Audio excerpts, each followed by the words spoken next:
Okay, we're live now. Maybe we can start in a minute or two.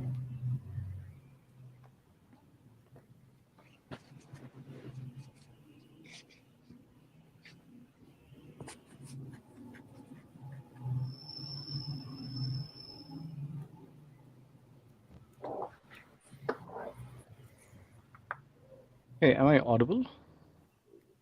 Yeah, I can hear you. Sure. Am I good to go as well? Yes.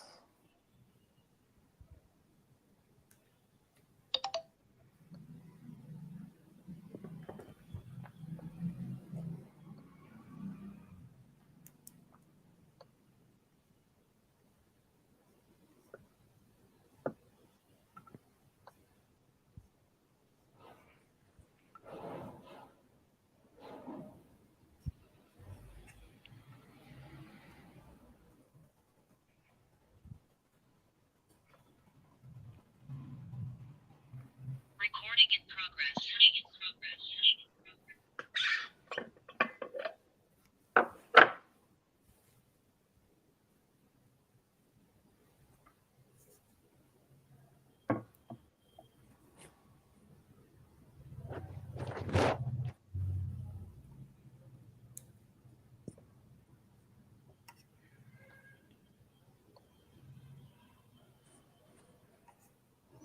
Okay, I think we can start. We have around 164 people on LinkedIn. Hey, awesome. I got a Okay, quick check. I yeah, think I think yeah. on the Zoom the chat seems to be disabled. I think we might want to activate. Actually, you can just use Q&A. We can use Q&A as well. Maybe Yash could help in activating that. Yash?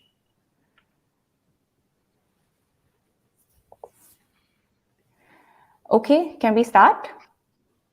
Sure. All right. So, hello and welcome to all of you. Thank you for joining us for iRestart, a masterclass for women on a career break. In today's session, we'll try and cover all that you need to know to relaunch your careers and rejoin the workforce of India. We have with us two extremely talented speakers. Our first speaker is Nick Camilleri, who has extensive experience in empowering candidates to best present themselves in front of top employers. He has helped more than 10,000 IK students transition in their careers since 2017.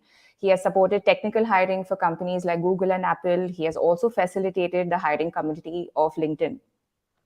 Our next speaker for today is Jaden Kesavan. He's the global head of HR and talent acquisition at Interview Kickstart and has held similar roles at edtech giants like Unacademy and Simply Learn. He comes with massive experience in hiring, finding great talent, building top performing teams, and is a brilliant advisor for anyone looking to crack their next big dream job interview. But before I allow them to speak, a quick introduction to all that we'll be covering in this session.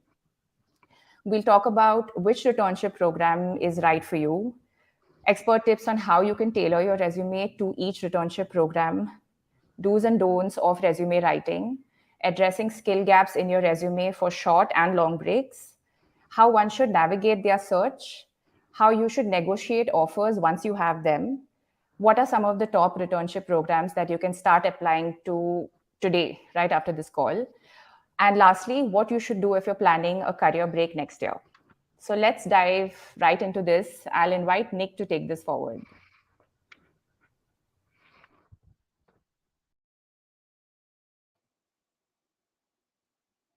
All right.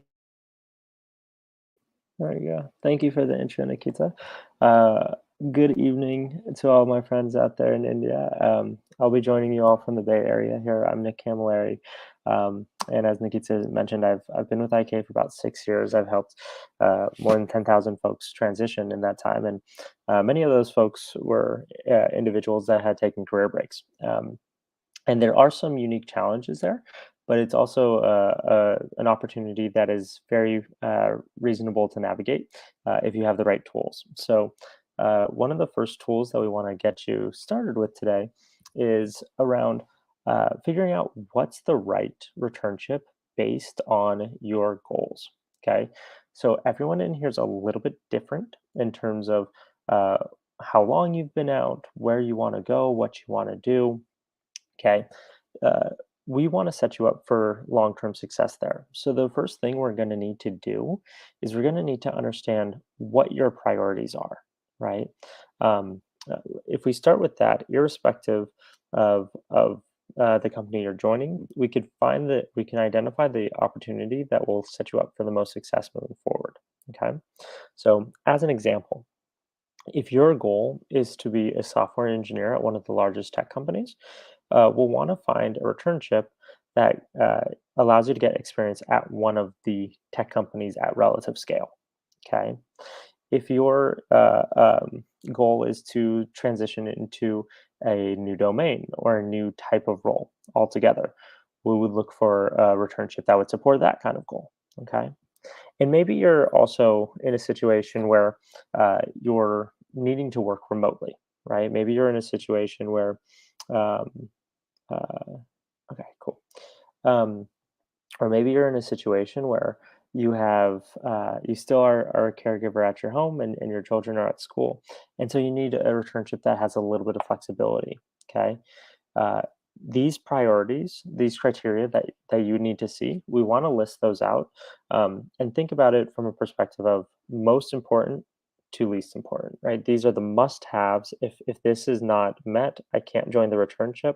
If this is met, then it's perfect. Okay, all the way down to this is a nice to have. I'd like to see this in my returnship, but if it can't be supported, that's okay. Okay, so some of the things to think about. All right. Are you looking for full time versus part time? Right? Are you looking for flexible hours versus kind of a rigid schedule?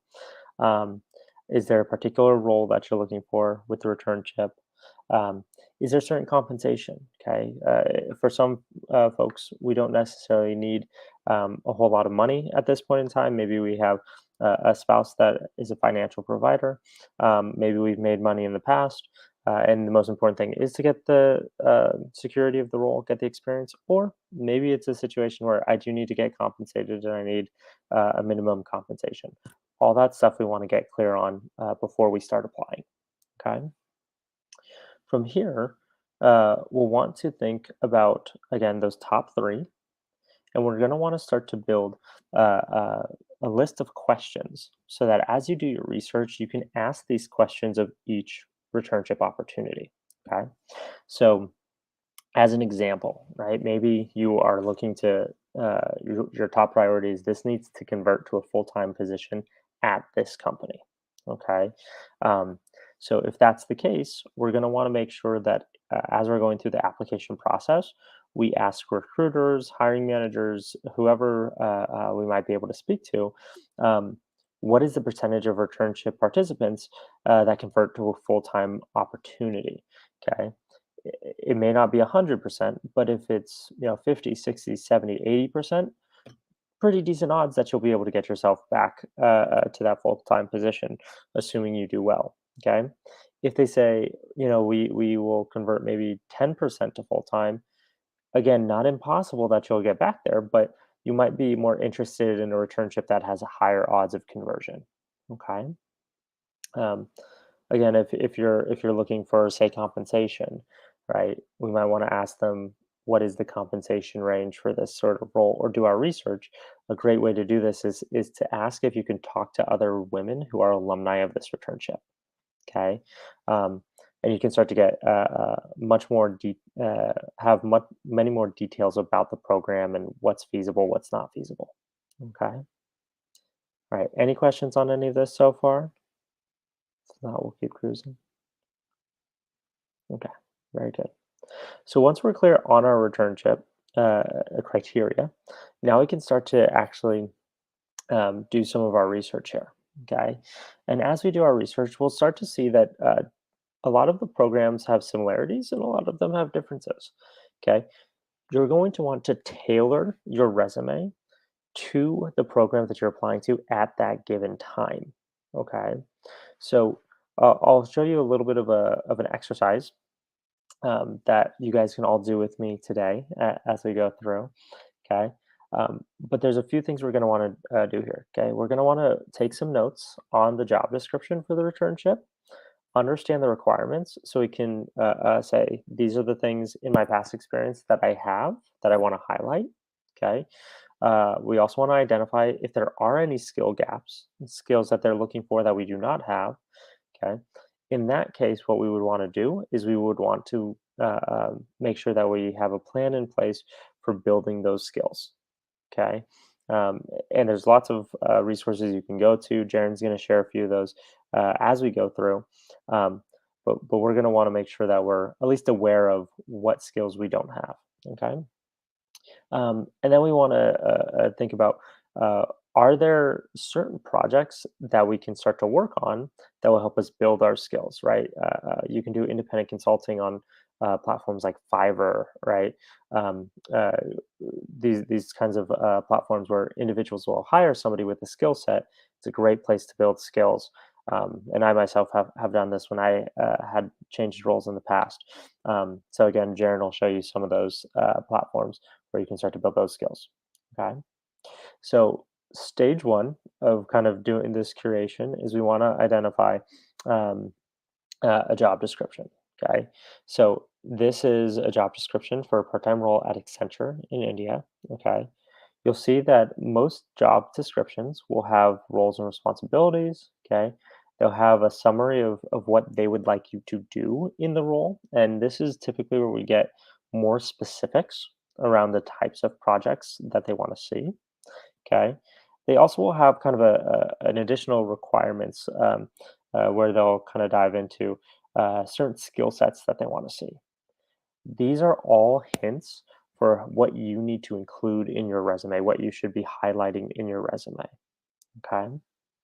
So uh, as we go through to do this, again, you'll start to see that there will be skills that they're looking for that you have and skills that they're looking for that you do not have. Okay.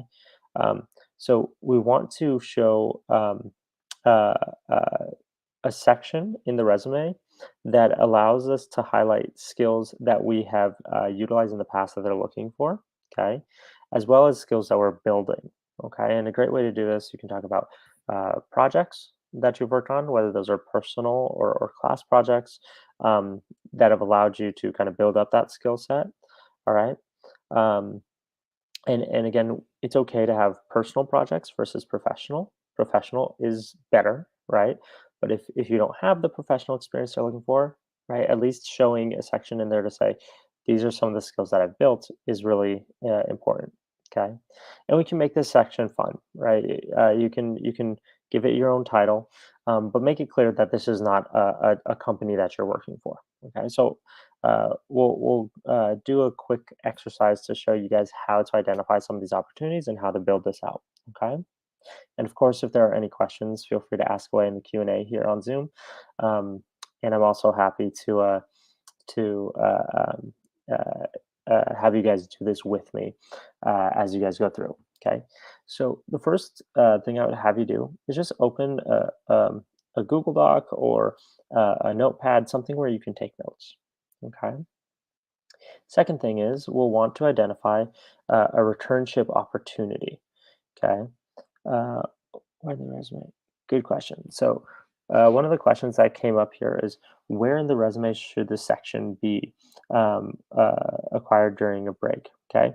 Can you show a sample? Yes. So I'll show this as we go in. Okay. Um, let's actually set up the basic template here, and then we'll talk about how we will build it out. Okay. So let's assume that this is a resume doc. Okay. At the top, we're going to want some contact information. Okay. This will be things like your name, okay, phone number, um, email address. There's not one way to write the resume, either in terms of formatting. Some folks will do it kind of like this, where they'll have uh, their name and their phone number over here, okay, or they'll have their name up here, okay, email address, phone number on the side there. That's totally fine. And sometimes they'll have their physical address here. Anything like this is fine. Okay, the formatting of it doesn't matter as much. Okay, then you're going to want to have a little summary, and this will give kind of an intro to who you are. Okay, we have a lot of great content that you can find on YouTube around this as well, around resume writing. So feel free to check those out. Skill section, okay, that'll highlight some of the technical skills that you have. Okay, a list of um, matching skills. Okay, and then in here you're going to have your experience. Okay, now in your experience section, okay, you'll have employer, title, right? You'll want to have duration in here, start, end, okay? And you'll want to have some bullets in here that'll explain your experience. This section can go in this experience section itself, right? So you can have a section here that says, for example, sabbatical, right? And you can say something like chief care giver in charge, right? So you can say, time off to um, mother my children, okay? Something like this. Then you give your start and end dates here, okay? And in here, you can start to put your projects, okay? Another place that you can put this is you can have a separate section altogether that says what I learned during my time off, right? And then you have bullets like this, okay? So it can either be above your professional experience, below your professional experience, but again, you want to have something that kind of stands out as a separate piece of your experience. Make sense? Okay, good question there. Now, what we're going to do here is you'll start to look through the overview of the returnship. Now, this is a returnship um, at Intuit, okay? It's for a backend developer. And what you'll do is you'll look for a little hints on things that you can highlight in your experience. So uh, you'll just kind of give it a quick skim, right? Intuit, again, is a returnship program at Intuit for professionals returning to the workforce after taking time off from their careers for caregiving. Okay, and that's where I got the chief caregiver in charge. It's just something that's kind of a play on words. This is a program for people who have been caregivers. You're a caregiver. It helps them kind of connect those dots a little bit. During this returnship, you'll receive 16 weeks of paid employment, doing work you love, etc., etc. Now, you see things like innovative companies. Okay, I just want to take a note on that. Um, okay, and this will be a separate doc here where I'm just trying to think of what types of skill sets or projects I can highlight that they might find um, interesting. Okay, notes from JD. So I'm just going to put, if I've worked on innovative projects in the past, that might be something to highlight. Okay, after completing 16 weeks of returnship, the program is open to anyone who has at least 3 years of professional experience and has been out of paid work for at least 12 months. Okay, so these are just things to know that that in order to apply, you need to fit in these parameters. That's fine. Okay, now you'll be engineering solutions that empower millions of businesses and customers worldwide. Okay. Again, something I want to note down. I don't need to hit 100% of these criteria, but if I have ever worked at an employer that is at a global scale or has millions of customers that has been B2B or B2C, I want to highlight any of those things that might be relevant in my resume. Okay. You work on small, agile Scrum teams to deliver awesome products that not only delight customers, but also highlight that are highly scalable and reliable. Okay. If I've ever improved scalability, if I've ever reduced latency, if I've ever reduced any types of bugs or errors, those are things that I want to highlight. Those are things that they'd be interested in. Using your detailed understanding of technology to apply your intellectual curiosity, you will help design, develop, and improve the features that help our customers run their businesses easily and every day. Okay. Again, if I've ever built tools for businesses, okay, these are the things that I would want to highlight for this one. Okay, 3 years of experience, 12 months off. Okay, if I have a BS or MS in computer science, obviously I want to highlight that. Java J2EE.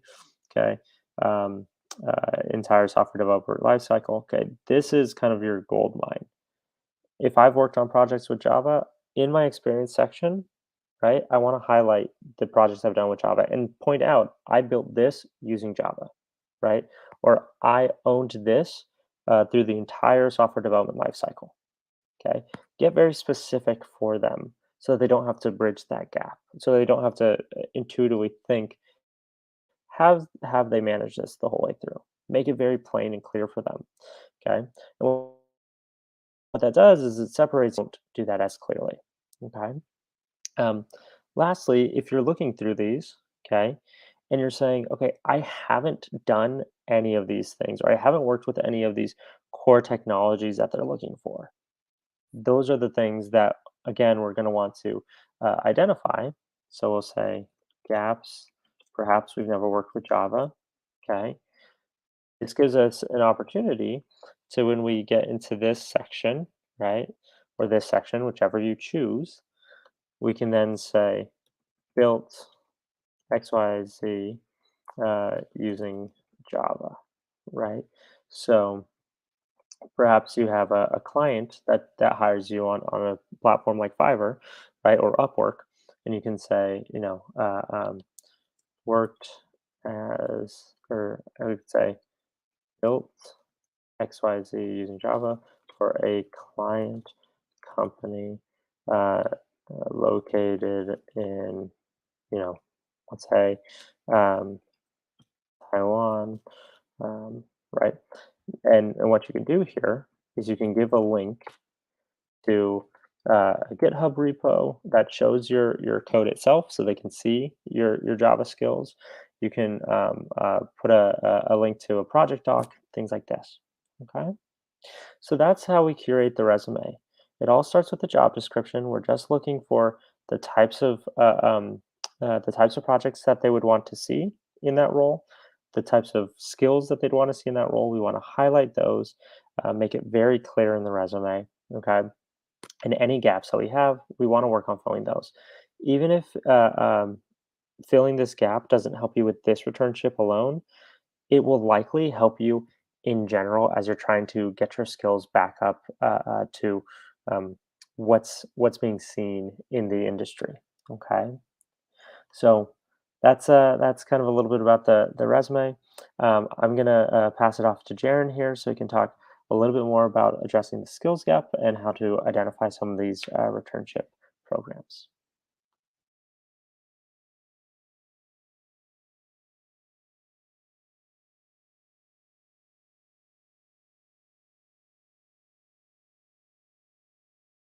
Jaden, you're on mute.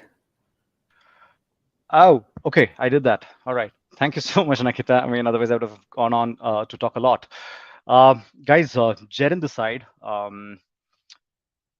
Currently in Bangalore, I work for Interview Kickstart. I've been with the org for close to a year, heading the HR here. An edtech veteran, been with startups for probably half a decade or a little more than that. Started my career in recruitments. Probably one of the reasons why Nakita was very particular about having me in the session is that, somebody who has probably seen this firsthand. Been blamed a lot of times for not considering profiles that did not have that had a lot of gaps, right? So I thought I would be the right person to come and tell you, how to probably navigate that. Over a period of time, I also moved into a slightly diverse role, got into a more a broader HR role. So currently heading HR. Prior to this, I was with an academy.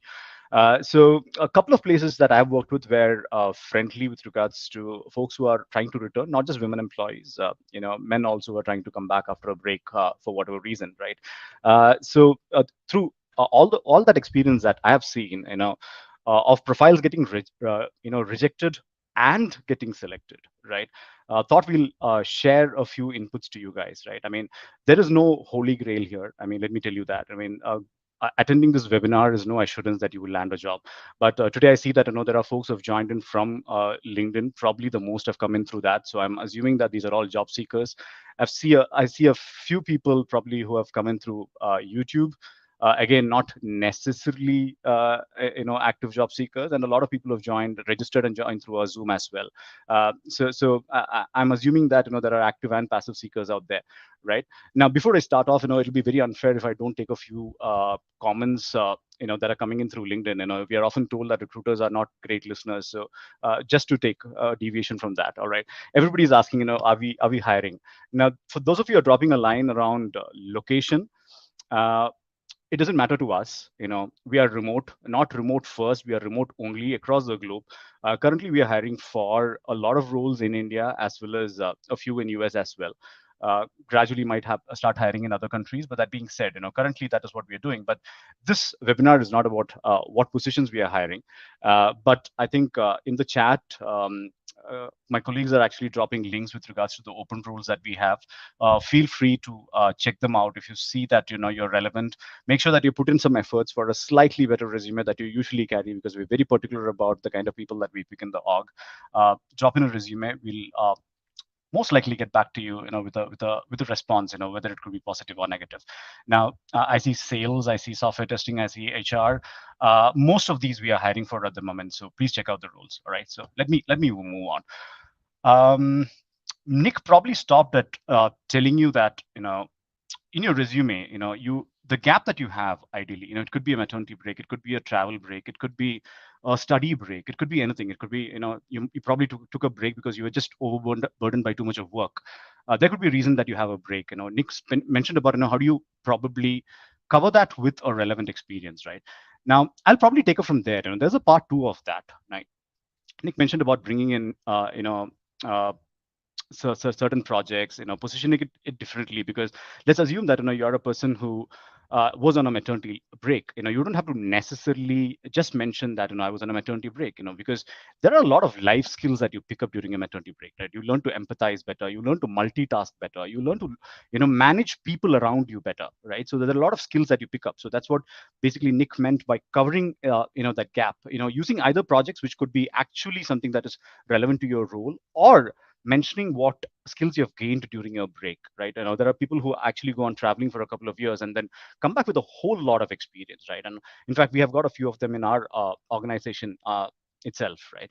Now, from there, let me pick on and tell you, give you a more realistic picture of one, how is your post break search period going to look like? One, trust me, it's not going to be easy, right? If you have a slightly longer gap, you're coming back to work, don't think that it's going to be like the usual, right? The usual is probably, I have set timelines as ambitious as a week. Of course, got disappointed. Then I set 2 weeks, and I set a month. When I set 6 weeks, it looked ideal. And this is when I was actually working in a org which had a decent brand name, and I was very reasonably hot property in the market, and I did not get picked up, right? So if you're coming from a break, of course, there is going to be a little bit of reluctance from the recruiters out there. That means set your expectations straight. Start by thinking that you're going to put some efforts over a period of time.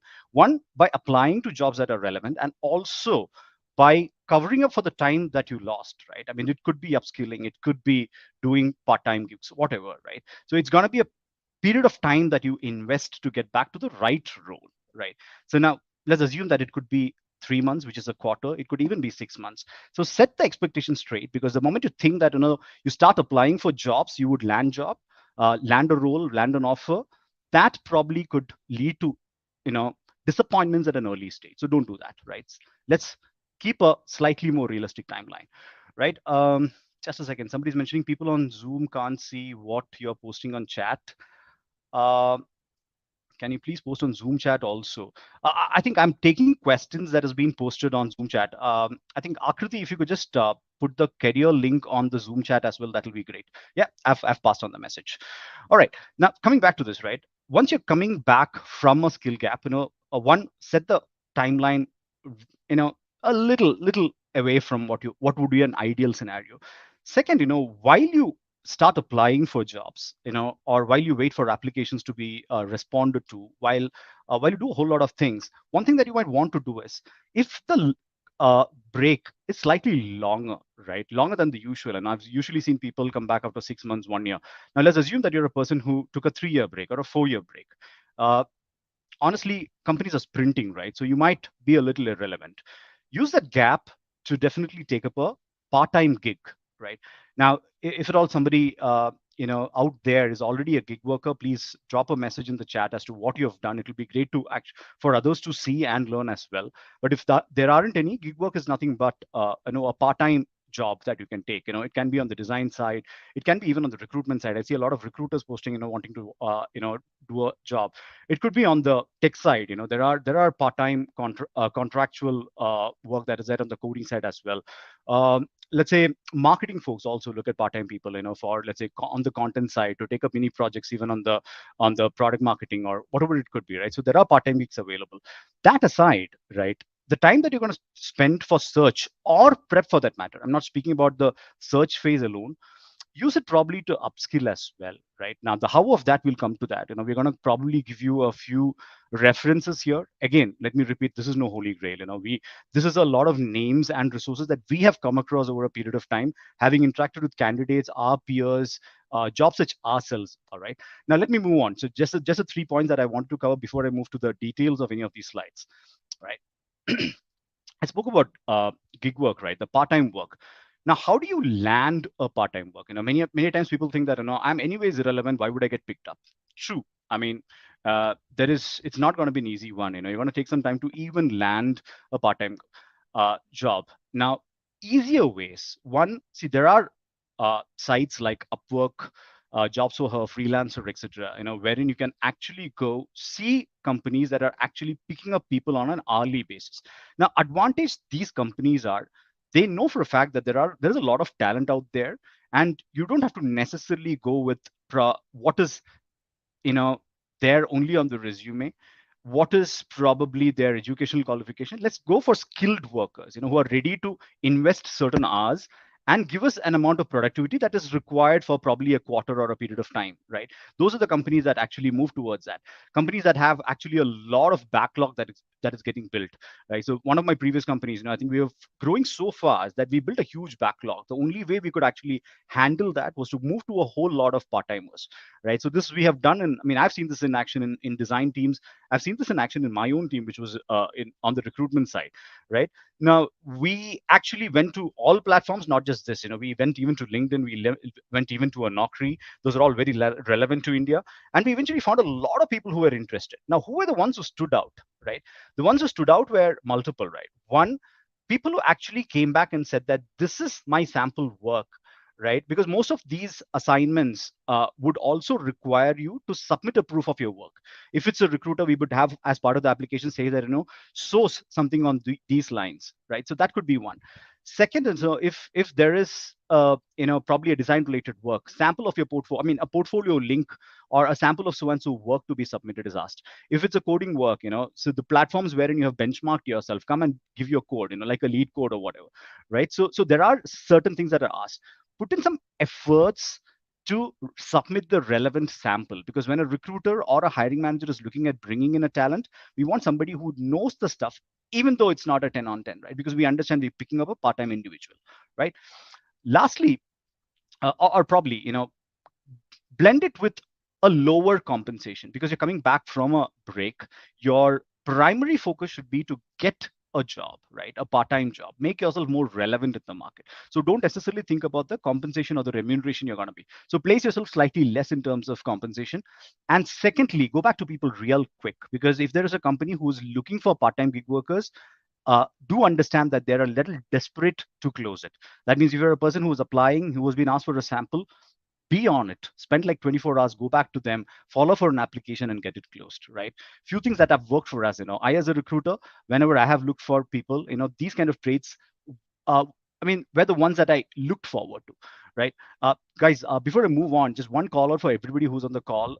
There are a lot of returnship programs about which we want to discuss. I think Nakita, towards the end of this session, would be giving you list of companies wherein we have found very exciting returnship programs, right? So that would be a good source of information. People are thinking that, okay, this is probably a monologue and there's a lot of lecturing going on. There's a little bit of information also towards the end of it, which are very specific to how to navigate your search. All right. So just a call out there. Now, moving on from GigWorks, right? Apart from applying for GigWorks, another thing that you can focus on probably while you wait or while you prep for your return to work would be upskill yourself. Now, you might be seeing a lot of logos out here. Trust me, nobody paid us for this, right? This is a lot of places from which we have found a little bit of talent. You know, second, few validations that we have seen, because these folks, people from these folks have approached, either one of us or my colleagues, saying that they have so and so talent available with them who have taken up a course, right? We would want to present our candidates. That's why I thought, I'll just bring up these names, right? Again, not an assurance that you go to any of these companies, take up a course, and you will find a role. No, no, not necessarily. Now, apart from this, also there are a lot of upskilling platforms. Like, see, one of the my go-to places is Udemy, right? Anything that I want to learn, my first place for any 0 to 1, not probably advanced, is of course Udemy. I go there, it's very cheap. At times, they throw away prices as well. But ideally, something like a Simply Learn, Upgrad, Skilling, Great Learning, IntelliPad, all of this very relevant to India. All right, because they have courses ranging from software development to probably Agile and Scrum to testing. I've seen few design courses. There are folks who do even programs. I've seen a sales program with Upgrad. So anybody who's looking to get into any of these programs, I'm not saying the curriculum of the program is going to be top notch and you're going to learn a lot. You would have had that experience previously, right? One, it helps you refresh, because whoever is going to come and run these programs, they're not dumb, right? They're reasonably qualified people. So grasp the best out of this, right? But your best takeaway from these programs would be those contacts that you get from any of these programs, because they're going to give you interviews, they're going to get you connected with recruiters, right? Which in any market is going to be a difficult one, right? Because for you, finding that relevant job where you can return to work, right, when people would actually accept an application, is going to be difficult. So these sort of programs which actually give you an assurance of placements, pick them very carefully, speak to them, have engaging conversations with whoever is trying to pitch the product to you, understand what kind of companies would they give these placements, understand the kind of compensation that they're offering, understand the period of support that you would get with regards to placements. After that, take up any of these that is relevant to your experience. Don't go shooting in the dark by randomly saying that, okay, I'm a person who did a commerce graduation, was working in sales for 3 years. Now, all of a sudden, let's say, I'm going to pick up an advanced data analytics program and land a job which is 30 lakhs in the next 2 months. Nope. Now, that's you being, I wouldn't say over ambitious. That's you not setting it realistic, right? So look at what you've done in the past. Choose something that is very close to it. Take up a program. Start taking up interviews, right? So that's one thought. Now, moving on, again, not telling you that upskilling is the be all and end all. This is all of that I'm speaking about is going to eventually add up to you being, one, more confident, right? Second, your resume being more relevant. Third, you're getting opportunities to interview, right?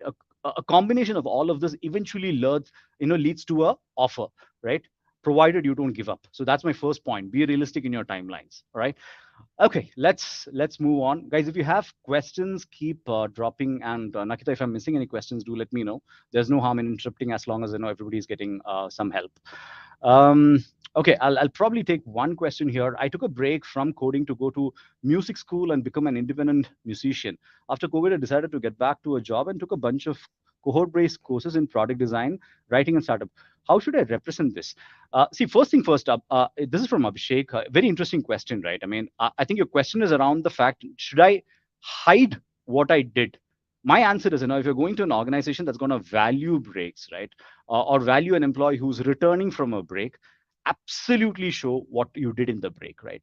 Music is fine, right? So we have a whole lot of people who are musicians, who tried their hand at business, who are travelers, right? If you look at one of our co-founders, his a year is mentioned as spent as being spent on traveling, right? So one, Abhishek, mention what you did, right?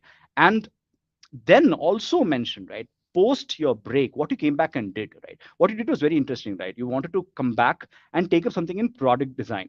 Now, whether your coding experience is completely going to come handy in your product design, slightly difficult for me to answer because it's a slightly tangential move. But if the course that you've taken up is a very valid one, if their placement assistance is good, be honest on your profile. Say that you went to pursue something in music. Everybody out there, at least most of the folks that I know, understand, people who have passion for something, right? So one of the things that we do in IK is, like, now we are completely remote. That means, if somebody doesn't have anything, good to do with their free time after probably the 8 to 9 hours of work, we sort of discourage those folks, right? Because what will they do sitting at home? Rather come to an office and spend 12, 13 hours. And a lot of organizations are moving in that direction. If a person has got a passion, one great thing that we all see in those candidates is that's going to eventually rub off in your work as well, because that's very difficult to come by, folks who've got the right passion. So please place it like that. But I'm also assuming that your product design course that you've taken would also have a project that it'll eventually lead to. Highlight that and also mention what you've learned from that project, right? That could lead to a starting point in any of the organizations, right? If not a full-time role, there are a lot of folks who are picking up even let's say full-time contractors or interns. Just start because you're starting something new. That's a good way to do it. All right. Moving on. All right, now see, you've set your timelines, you've done your gig work, you have done a decent bit of upskilling, right? What next? You have to start your search, right? I mean, you can't be sitting idle and thinking that somebody's going to come barging into your room with an offer. Not going to happen. Absolutely, right? With all the experience that has happened to none of us, including me, Nick, or Nakita, right? um, where do you start your search with? Sorry about the small font, but again, we're going to be sharing this deck with all of you, so you can click on the link or the data on the deck yourself. Now, where do you start? So today, if you look at the hiring ecosystem, right, it largely revolves around startups, right? Anything outside of startups, you already know. There are the service industries. I'm not saying that they're bad; they're great, right? You have the banking and financials, which is hiring round the year, because in India it has always been booming and it still is. You have the services organizations like the Infosys, the Capgeminis, and the Accentures of the world. They'll be hiring throughout, right? What I would love to focus on would be the hot organizations in the startup ecosystem, which to me would be the 107 unicorns in India. Now, what's a unicorn? Anybody knows? If you could put in the chat what a unicorn is. I'm sure your break wouldn't have gotten you that obsolete. So please come back and let us know what a unicorn is. I mean, I can't see anything on the chat. All right. In the interest of time, let me move on. I mean, so basically, a unicorn is an organization that has touched 1 billion of valuation. Now, why would I say go to an organization like that? Um, Most importantly, these guys have actually achieved a certain milestone, right? They've covered some ground, they've made some growth, they have shown some revenue, they have expanded as an organization, and they have need for talent. And a few of these guys have evolved into larger setups wherein there's a lot of need for talent. That is why my primary preference, if tomorrow I were to, and this is not something that is relevant only for folks who are coming back to work, this is relevant for anyone. These 107, irrespective of industry, right? This would have folks from fintech, edtech, health tech, retail tech, anyone out there, right? Uh, E-commerce. I mean, still the hottest selling jobs are from e-commerce, right? Because they've been booming, thanks to Amazon and Flipkart, right? So go to all of these organizations and start your search from there. It will be great because majority of these folks are bound to be hiring, unless and until there is something that is a slightly bad going on, because of the macro conditions, etc. Majority of these guys would be hiring at some point or the other in the year, right? Few of these guys have got seasonal businesses, so they might be hiring at some point, not the other, right? Now, if this doesn't work out, right?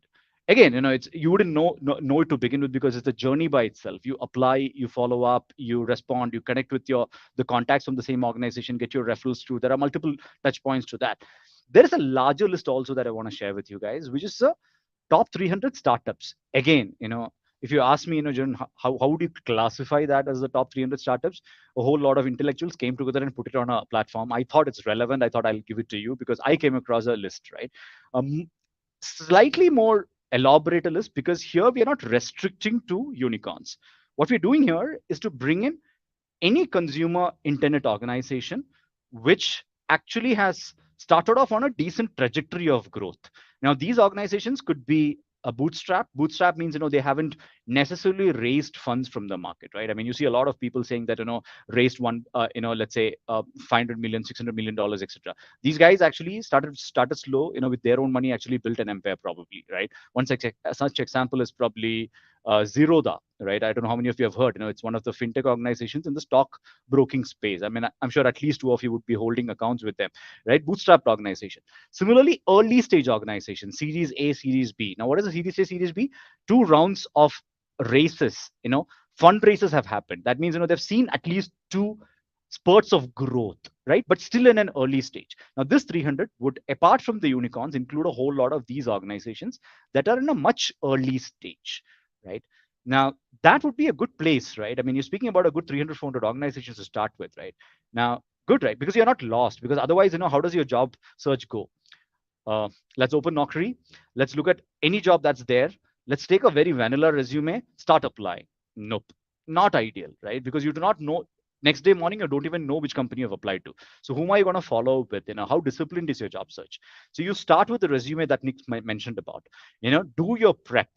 Come back to the list of companies that you want to target. Pick a few favorites, right? If you're a person who's a fan of probably Nike, go for that. Great e-commerce organization, yeah, great fundamentals. They're making money, uh, decently profitable in a lot of categories. So create your list of organizations, list down the companies that you're applying for, right? Because many a times, trust me, guys, majority of the roles that a lot of us landed has happened because we have tried engaging with somebody in the organization. I'll come to that in the next slide.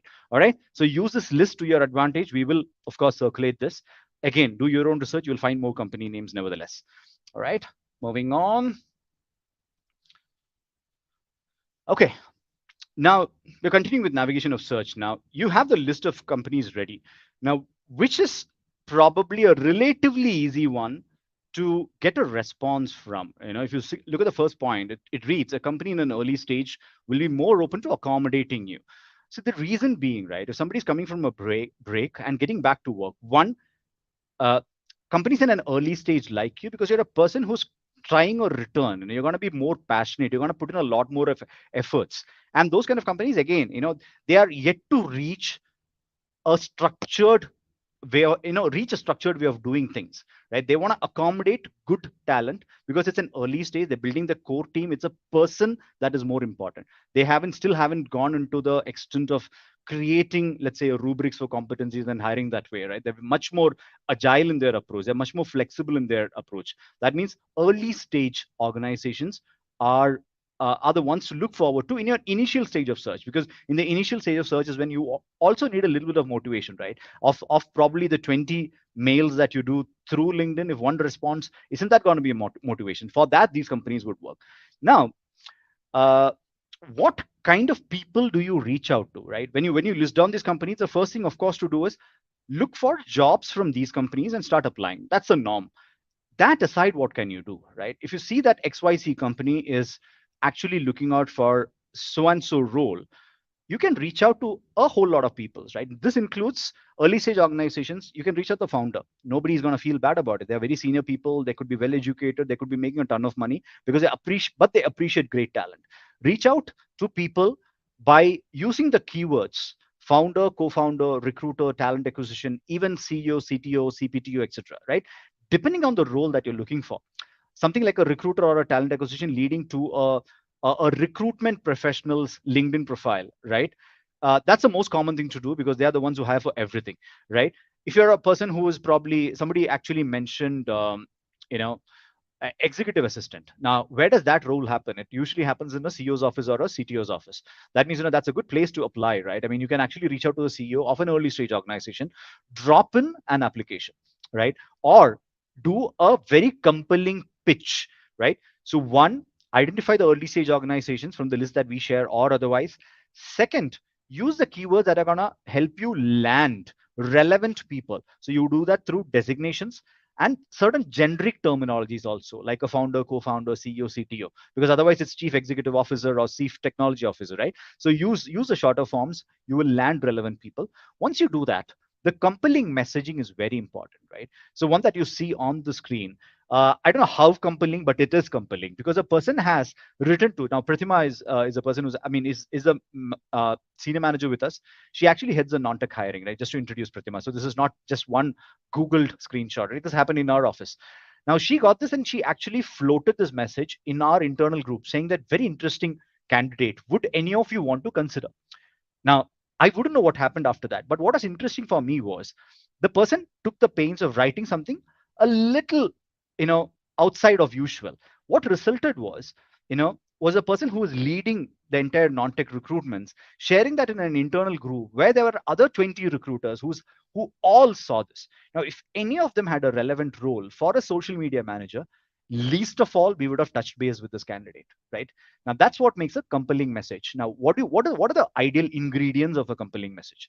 Starting with, do not write to a person not knowing who the person is, right? For starters, right? It's as simple as that. I mean, if you're going for a party, know who your host is, because you not need to buy a gift and go. I'm not saying gift a recruiter. Definitely don't do that, right? Know the person you're reaching out to. It could be a leader, it could be a founder, it could be a recruitment person, and from XYZ company, right? Somebody is reaching out to me, right? I mean, I would love to see. Don't write me after this. Write to me after this with the same thing that I'm saying, but then I would love to hear things about IK that we have done recently, right? I mean, see, one thing that we done recently was we launched in India, right, with a certain set of cohorts, which are actually helping professionals get into higher paid tech jobs, etc., right? Again, not a pitch for IK's programs. I think this webinar is not about that. But if somebody starts by writing that, I like the way you have been helping individuals find better roles. That means the person has read about the organization. I like you already, right? Second, I like what you have done in this organization by probably taking it from. See, when I joined, IK was around, X, and at this point of time, it is probably 1.5x. And somebody did the observation and told me that I like how you help the org scale from so and so. Again, it interests me. Going on, and then the person says that, in this journey of yours, I see that you're looking for so and so person.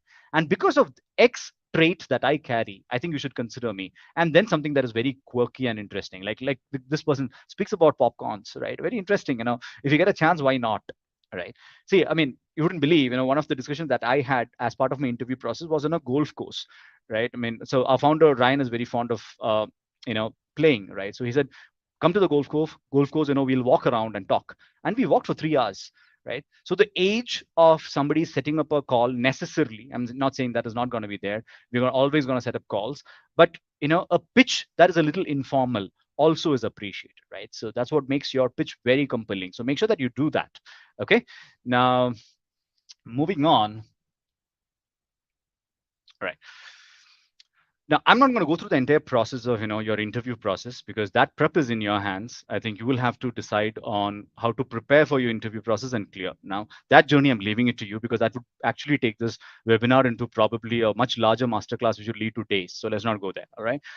Now, but even in your interview process, few pointers. One, make yourself extremely thorough. Speak to people whom you've previously worked with. Shed your ego, speak to them. It's absolutely fine. Of the 5 that you speak, one will help you. Uh, come up to speed. That's very important. Now, once all of that is done, you land a job. Probably you actually put in a lot of efforts for a period of, let's say, 3 months. You landed an offer. How do you go and negotiate, right? I mean, you're a blank screen, because the last you worked is probably 3 years back. Now, what do you go do? You don't even know what you're worth. That one piece, please always have information handy with regards to what is your market worth, right? Very difficult in the current circumstances, with every company saying that, hide information, don't tell your salary to others. Even I wouldn't. Anybody who's part of my team who's there, I would still tell them, don't share your salary with somebody else. But you're a person who's returning, right? Your job is to reach out to recruiters, on LinkedIn, who might be willing to tell you, what your worth is in terms of compensation. I'm speaking about, and talent, that's a different piece altogether. Speak to your older colleagues. Try and understand, if not what their current salary is, tell them, at this level, what should I be looking forward to? What are they telling you? Place yourself like a 25% higher, just to be on the safer side, if you know what I mean. Right? Talk to people in the organization whom if at all there is a reference, right? Lastly, as a last option, also visit these platforms that I've mentioned. If you people who have done job searches in the past, you would know Glassdoor is a great place to read company reviews. Apart from that, Glassdoor is also a great place to go and check out salaries of certain roles, right? Because these are all crowdsourced. Nobody has paid for research and just put the salaries out there. These are all crowdsourced salaries. Ambition Box, that's another platform, by Naukri.com, right? They put up salaries of folks there. The last one is Fishball. Fishball, probably you guys would be more relevant, because they've been putting up a lot of ads recently. Another organization that is actually focused on building communities. skill specific community. So in that's those communities, you'll be able to understand what kind of salary you would get.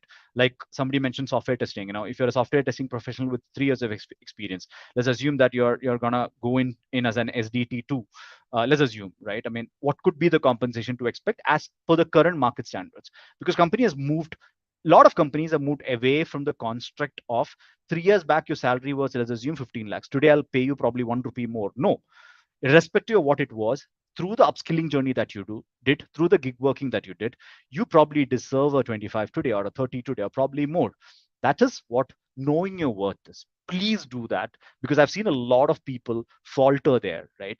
You might be worth a lot more than what you settle for. So do your research, let all of these things combine together and help you land the right offer. um, I think that's about it. Nakita, I think we have one request, which is share a couple of share one resume format if possible. Yeah, I think we will probably do that. When we share this deck with everyone, we will probably add a couple of PDF profiles, and you can go through it. Can we share resume to Akriti? Please don't do that to her. She's an extremely busy person. The best thing to do is probably to apply on the jobs that you see on our careers portal. Um, uh, I mean, bring Akriti as well. But she's part of the HRBP team, just so that I can introduce her as well. She's a very helping person. But if she finds you to be relevant and she's able to give you a referral, that's awesome. But my suggestion would be, please follow the career portal, because we take the applications very seriously. Veera Raghavan, I think probably scroll up the chat. You would see that we have already shared the career link, and you can check for vacancies there. Um, I'm hoping that I've covered what I could. Over to you, Nakita. Thank you so much, Jaden. Yep.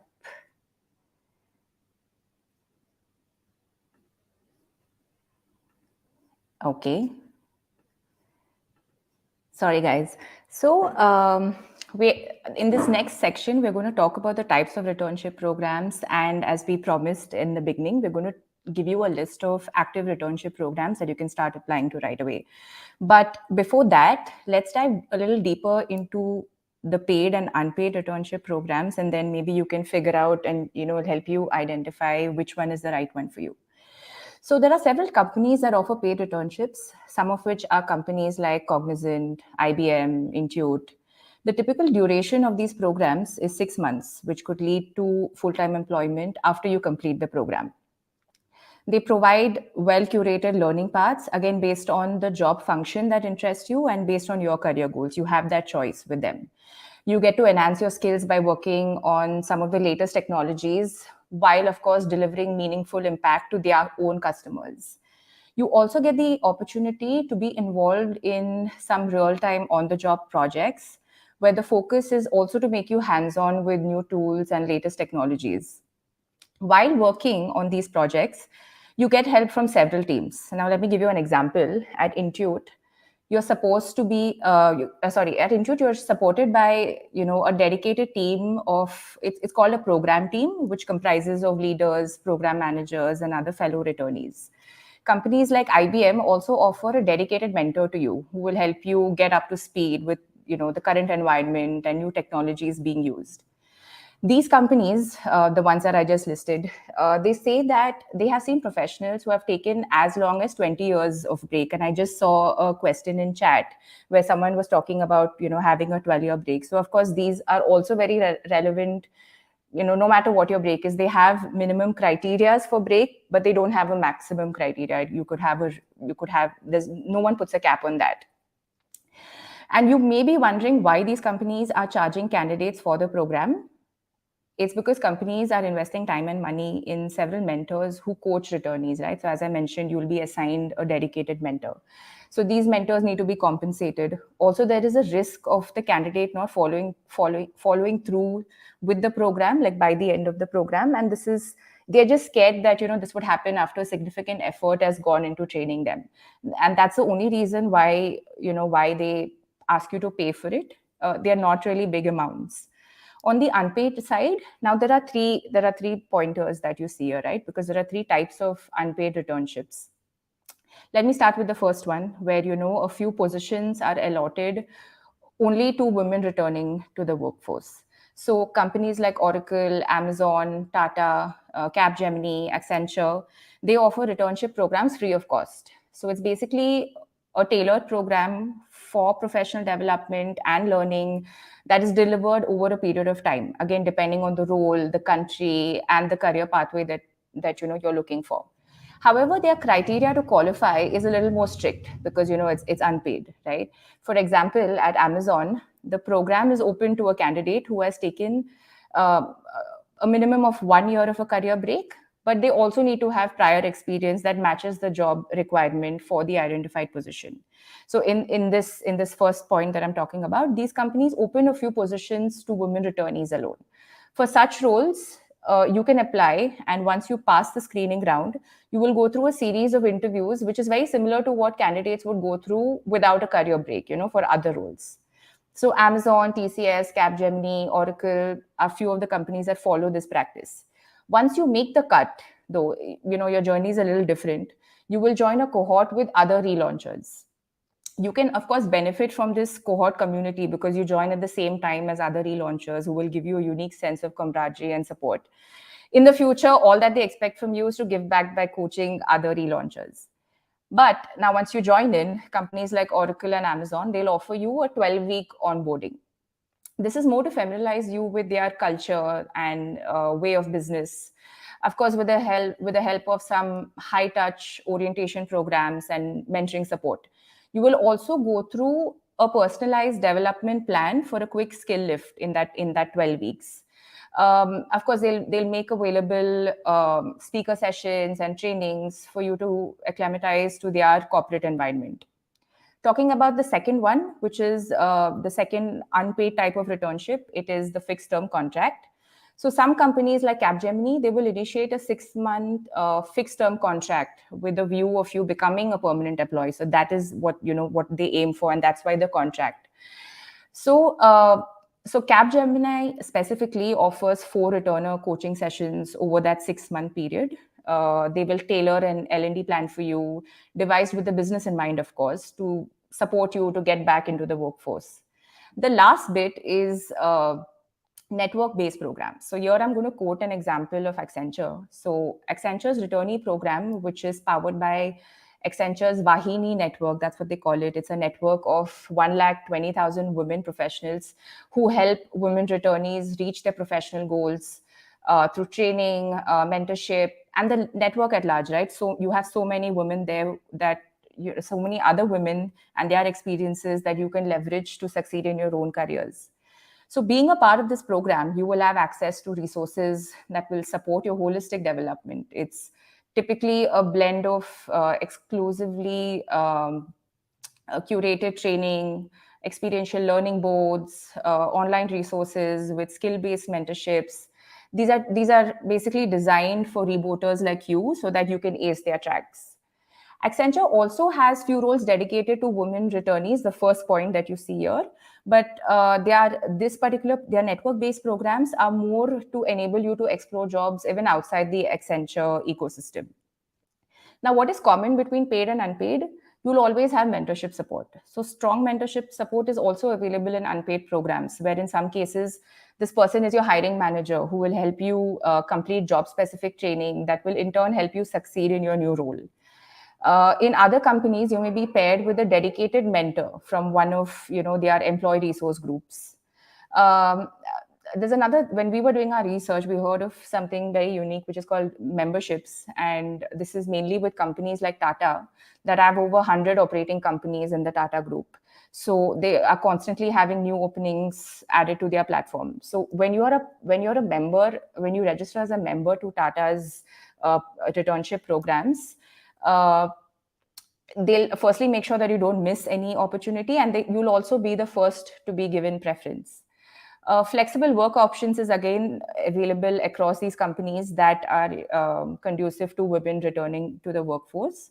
Companies like Citibank and Tata, these are the companies that they recognize the importance of flexible working arrangements even after rejoining the workforce, and they are more than happy to explore these options with you and work out a timing that suits you best. Tata actually, because they have so many operating companies, they also offer you the opportunity across like to work across India.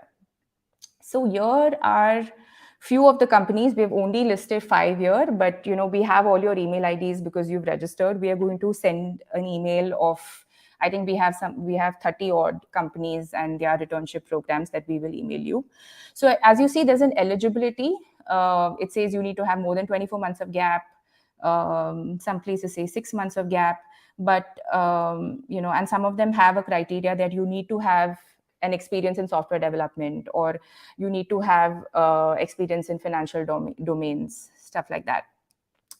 Now, what I want to touch upon is, maybe some of you are planning to go on a career break in the next year or so. So what should you do?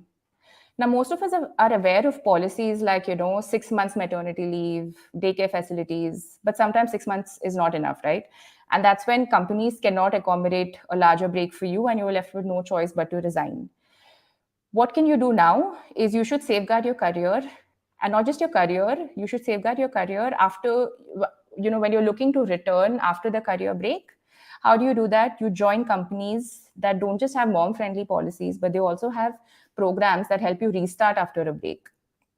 So it helps to know that there are companies and there are several other policies, such as, in addition to a 6 months paid maternity leave for, like, new mothers, some companies also offer you a full salary, where for the next 4 months, or for some of them it could go up to a year, where you can either work flexible hours or you can work remotely.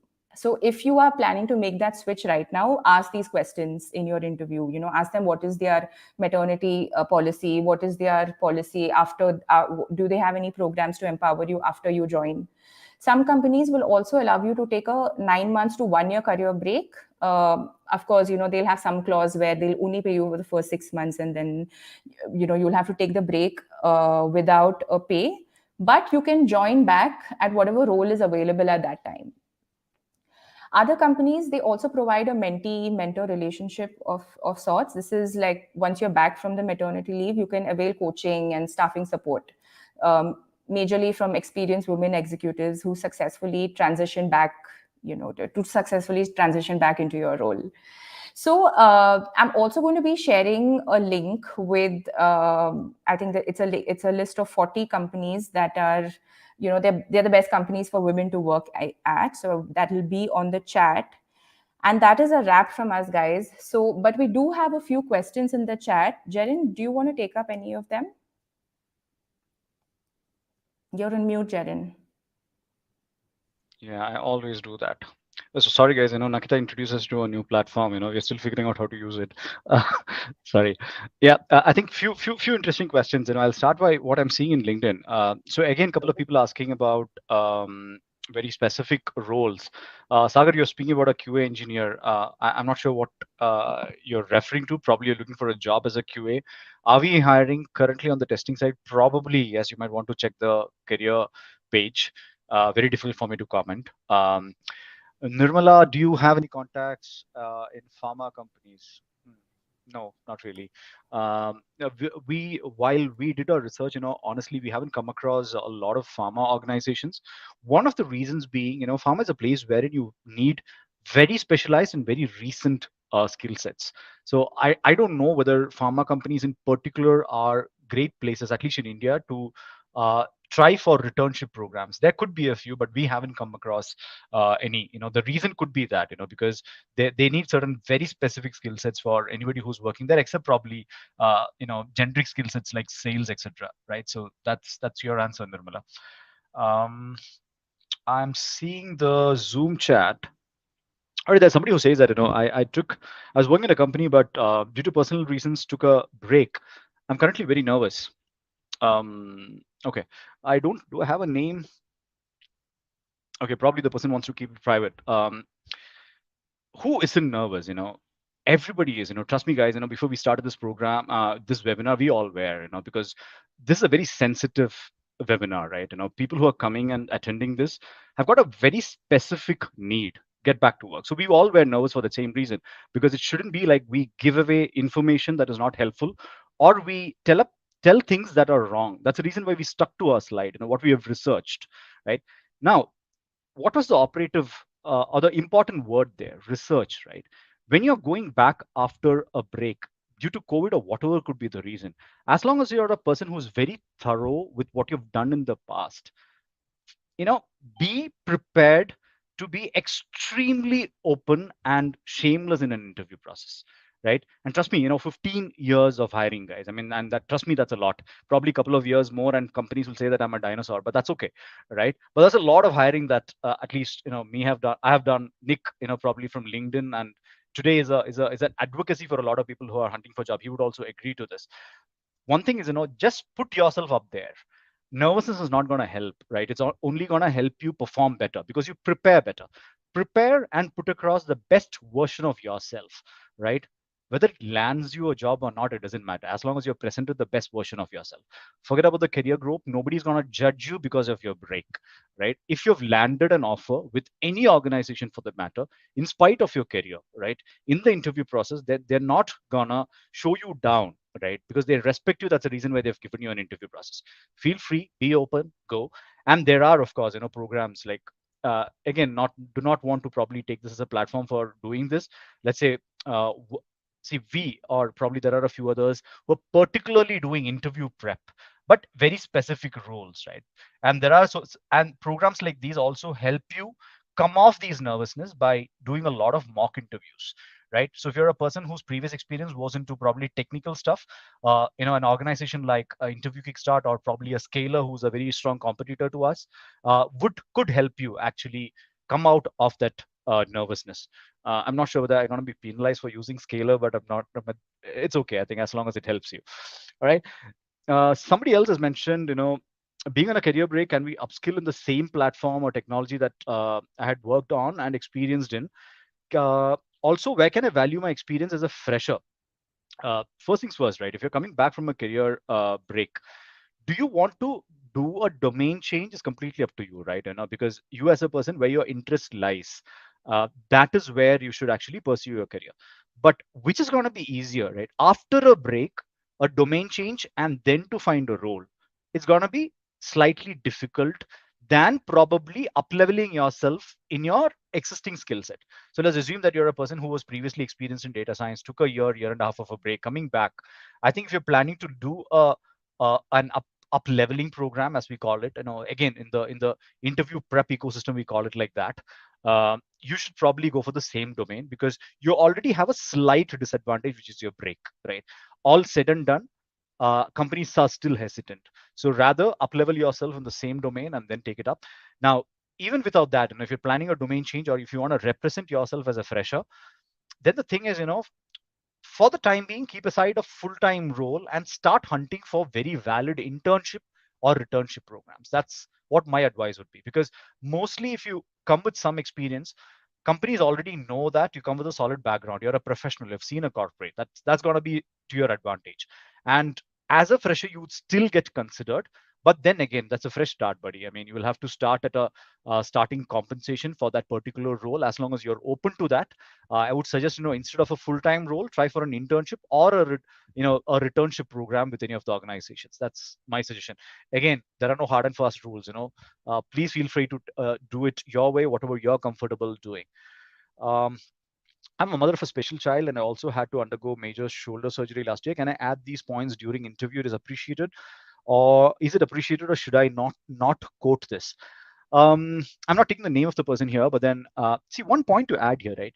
Your If you had a phase wherein you had to go through a certain I don't know, difficulties or whatever it could be, right? It could be probably an accident, it could be probably a personal loss, or whatever it could be. uh, Putting that in a resume to an advantage is okay, because see, if you can positively show it in a resume, it's great. Otherwise, better to communicate that or convey that during the interview process, right? Because in a resume, let that be all about your skills, right? What you did in your break, right? How do you want to showcase yourself as a better professional, right? And then during the interview process, I would suggest that you mention this to folks. Now, the thought always comes to mind that if you speak about 100 companies out there, not everybody is people first in their approach, right? the answer to that probably lies in Glassdoor, right? If you're a person who thinks that you actually had probably a slightly traumatizing past or a difficult past, and you really want to be honest with it, uh, be honest to the organizations that are going to be more receptive of it, right? Simple example is, I mean, go to our Glassdoor page. Mostly, people have spoken of us in a people first manner. So similarly, there are other organizations, right, which take a people first approach. In that case, your difficulty is not our handicap. We would rather want to use it to our advantage by bringing the best out of you. So I think it is going to be very company specific. If that helps as an answer, don't necessarily do an outburst of whatever you had previously to any recruiter. That may not necessarily help. The right company, give it all. Otherwise, just restrict it to one reason, mention personal, and leave it at that. That is best for you. Yeah. Probably the recruiter community isn't going to hate me for it, but this time it's about returnships. Yeah. I'm working to work as a volunteer to gain work experience. I have 7 years of development experience. Can you suggest some places to look for such opportunities online? Nakita already showed a couple of slides wherein there is a lot of details on returnship programs, right? You can use that. We will share that with you after this. We have all of your emails registered with us. In case it doesn't reach you, also you have all of our names. Just give us a small nudge. It should reach you. There's no reason it shouldn't. Nakita is very prompt with these kind of things. In fact, everyone who's supporting her also is. So I think this should definitely reach you. But in case it doesn't, just let us know. We will make sure that this list comes to you. But then again, like I said, if you worked as a volunteer, you're ready to work as a volunteer to gain experience. Now, I don't think there are too many companies, especially in India, who are looking for volunteers. I mean, we coin it as internships, and these are paid internships or free for that matter. Uh, Look at again the same list, or anybody who's looking for interns out there or freelancers out there for that matter, right? All of those companies will be inclined to picking up folks who are ready to work to gain experience, right? Then again, with zero experience, it's going to be slightly difficult. See, most of what we have mentioned is more relevant for people who carry a little bit of relevant experience in the past. So if you're taking a fresh start, more difficult to search. But then again, try doing programs, try convincing people, position your resume slightly differently so that you at least get a conversation, right? I mean, if I have to quote one example from my career, one of the best recruiters that I've come across in my career is I mean, I can take a name also. He would actually feel good about it. It's a guy called Sankalp, whom I worked with when I was during my stint with Simply Learn. This boy actually barged into our office, asked for internship opportunities in any department, and we were like, what the hell, right? I mean, because I mean, who does that? And when we looked at his resume, he's a sales guy. And he's like, give me a coding job, give me a recruiter job, give me anything. A lot of the hiring managers said, no, not our guy. One, his way of searching for a job is not great. I saw that as a great plus, right? I mean, who does this these days? We took his resume, gave him an opportunity. The 2 years that I've worked with him, he was one of the best performing recruiters. After that, the boy again wanted to change his career. He's now a very leading, developer working with Zupeek, one of the gaming organizations. I mean, these are real stories. Go check out the profiles; they're out there, right? So it's about how you approach, right? Again, companies like us are remote, so you don't have any doors to barge into. But then again, there are similar methodologies. There is LinkedIn out there. Any profile is a door. Yeah.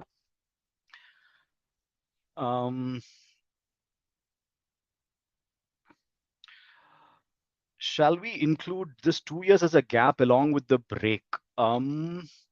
COVID is a break. I mean, yeah, I mean, you can combine COVID period along with break, but show it as your. I mean, see, initially you would have taken a break for XYZ reason, right? Show this as an extended break of that itself. You don't have to necessarily call out COVID. And of course, when you take up discussions and if somebody is asking you, why did your break get extended, you can explain that by saying that it got extended because of COVID, which probably took a good 2 years. But again, the question always would be, I think this is from somebody who's quoted LB. Um, um, what did you do during that period is very important, right? I mean, you cannot be a person who sat idle through 2 years, right? I understand, we are doing this webinar probably 2 years late. Early period of COVID would have been great. Everybody would have got a good 2 years to upskill, right? But my point is, if you're a person who has actually sat idle through COVID, it could be a little more difficult. But if you have gained some skill during COVID, then be proud of it. Just position it out there. Say you're coming back from a break, but the break helped me gain XYZ, right? Yeah. Alrighty, I think I have pretty much taken all the questions. Okay, LinkedIn is coming up with more. Is it? I have somebody asking, is it possible to gain technical skills or a person with non-technical back? Oh, of course, yes. Of course, yes. I mean, I don't think. See, it depends, right? I mean, mostly people say that you need to be a qualified BTech or a B to probably take up a technical job, but that's a myth, right? I mean, today, if you look at it, even a Google at times hires from a non-technical, non-engineering college, for a variety of roles. And there are people who move from any background to an engineering background. The thing is about what kind of upskilling do you do, right?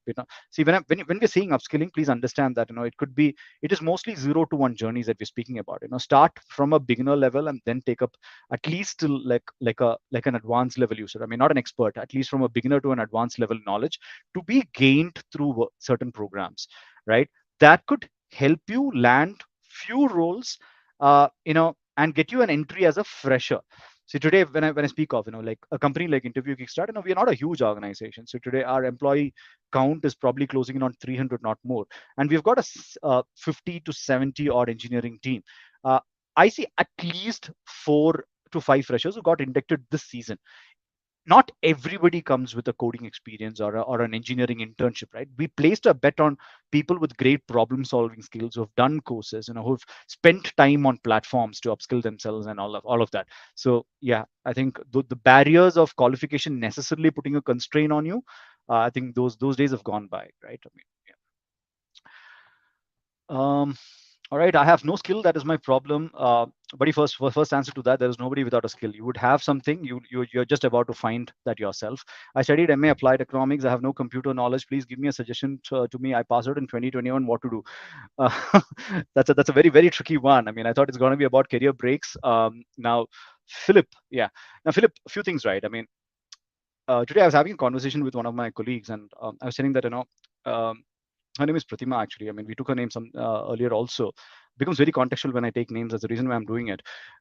We at times go and say, I mean, I was telling Pratima that, see, you guys have specialized yourself in a thing or two. All I know is to manage these days, right? I mean, I haven't been hands-on. Now, and then I realized that managing is a skill by itself, right? I mean, because there's so much of chaos around, and a manager comes and puts some order to it, right? So then I realized, okay, shit, man, that's a skill, right? So I have not been, I mean, I'm not as obsolete as I think I am. So for you, see, there are certain roles wherein you don't have to necessarily have a technical skill or anything, right? Let's say probably an entry level operations job, an entry level sales job, uh, let's say an entry level recruitment job for that matter, right? I mean, let's say when I was not an Interview Kickstart, because here we have very lean teams, right? Places that have larger teams, right? Even in recruitment teams, we used to look forward to hiring freshers with great compensations. I mean, sorry, communication skills, great negotiation skills, who can articulate really well. So as long as you're a person who has got good communication skills, you're street smart and individual, right? That means your survival skills are really good, right? Any fresher job that is non-technical is gonna be an option for you. Technical, of course, you have to do a bit of upskilling. There's a reason why, when you go and look at programs to prepare you for interviews, every second program is a technical program, because that is where you need a little bit of upskilling. Again, I wouldn't suggest you go and check IK programs for this, because ours are for experienced folks. Just saying. Yeah. All right. I'm not an IT person. This is something that is coming through Zoom. I'm not an IT person, but I was preparing for jobs in IT industry. In this process, sometimes someone said to me that I will not get any job in this industry. It's important to be an IT professional for getting a job in the same industry. Not really. So to a certain extent, yes. It depends on. Again, I'm repeating the same thing time and again, because there are more questions coming around it. If you want to find an IT job, just to clarify, an IT job can be a coding job, it can be a testing job, it can be a job on the product side, it can be probably an IT support job. See, in certain, most of the startups, an IT is IT application support job, right? I mean, majority of these would need a little bit of prep or a background to it. I would strongly suggest that, if you're really keen on that, structurally prepare. Don't go for programs that are telling you that, in 60 days or 45 days you're going to prepare for the next best job in the world. Not going to happen, right? Take up slightly longer programs, prepare yourself, get yourself certified. If required, university certifications. I don't think university certifications are very valid. It's just that, those guys have got great placement opportunities. But other than that, I think if you're a person who's coming from a non-IT background, either do it yourself, right? There is a lot of information out there in YouTube and Udemy. Try and upskill yourself. Once you upskill yourself, go to platforms like CodeChef and LeetCode. Uh, Create a benchmark for yourself, right? And then start applying for jobs, right? One thing that we do very actively in IK, at least when we do engineering hiring, is we start at whether people have gone to any of these platforms and created a benchmark score for themselves, and certain score and above we give them an interview, because we know that these guys are smart, right? So even if you're somebody with absolutely zero experience, such self training and benchmarking exercise will help you. This is not part of the tech, so if you have heard me right, point is learn yourself some coding that you're interested in, or any program that is. And if it's a software development, go to a platform, try benchmarking yourself. Slightly difficult, but I've seen a lot of freshers from college do this, so why not you? All right, Nakita, I mean, in case we're overshooting the time, please let me know. Feel free to come on screen and let me know. Yeah, I have another question. I have a previous finance background experience, and now on a career break for the last 9 to 10 months, and pursuing data science program, and want to work as a business analyst. Okay. Okay, you guys are throwing a lot of tricky questions at me today. See, first things first, see, anybody who's saying that, I want to do a domain change, I would always advocate domain change while you're in a job, right? After a break, it's going to be tougher, right? Now, if you mentioned that you're doing a data science course, I'm not sure what kind of course, right? If it's something that is pretty a slightly elongated program, like probably the Coursera has, right? It's a very, very long program. They start from basics, go on to, they end it with a capstone project, which is like a live project. You can start applying for junior level data analytics jobs, right? As of today, if I'm speaking about 300 startups, each of these startups will have a data analyst to drive their data. None of these places can run without it, right? That means each of these startups will have. But my concern is, when any of these organizations have got this kind of a role opened up, there are two tendencies. One is get somebody who's readily available in the market with a skill. Second, if there is somebody in the organization who's already upskilled, the inclination is to go to them because they already understand the environment well. That's why, I would always advocate, if you're looking for a domain change, try to do it in your organization. If yours is an organization that promotes movement within different teams, right? So in IK, we call it as I switch, which is one person wanting to move from one department to another department through upskilling themselves, right? So that's my suggestion. But then again, there could be other ways of doing it. I mean, I'm speaking from my experience. After 3 years of experience as an HR executive, then I took 3 years break to take care of my daughter. I want to get back to my career again. What should I do to get a job? Okay, Shanmukha Priya, everything that I mentioned right now, right? In your case, I think you've already worked as an HR. That means, you a lot of relevant experience is there. I would just say that, start applying for everything, because I don't think HR as of today, there are too many opportunities for, part-time roles, right? The websites like Upwork and Fiverr and Freelance that I mentioned, you may not necessarily find HR roles. So two options, right? HR dissect it. There is HR business partner, which is engagement and performance management, talent management, all of that. There is recruitment. There is HR operations, which is a backend side and everything to do with automation and data. There is learning, the learning and development and all of that. Don't necessarily restrict yourself to an HR BP role, which people consider as fancy. Get an entry with the previous experience. Your previous experience you mentioned is an HR experience. It could be a recruitment experience. It could be an HR operations experience. With that, start applying for roles.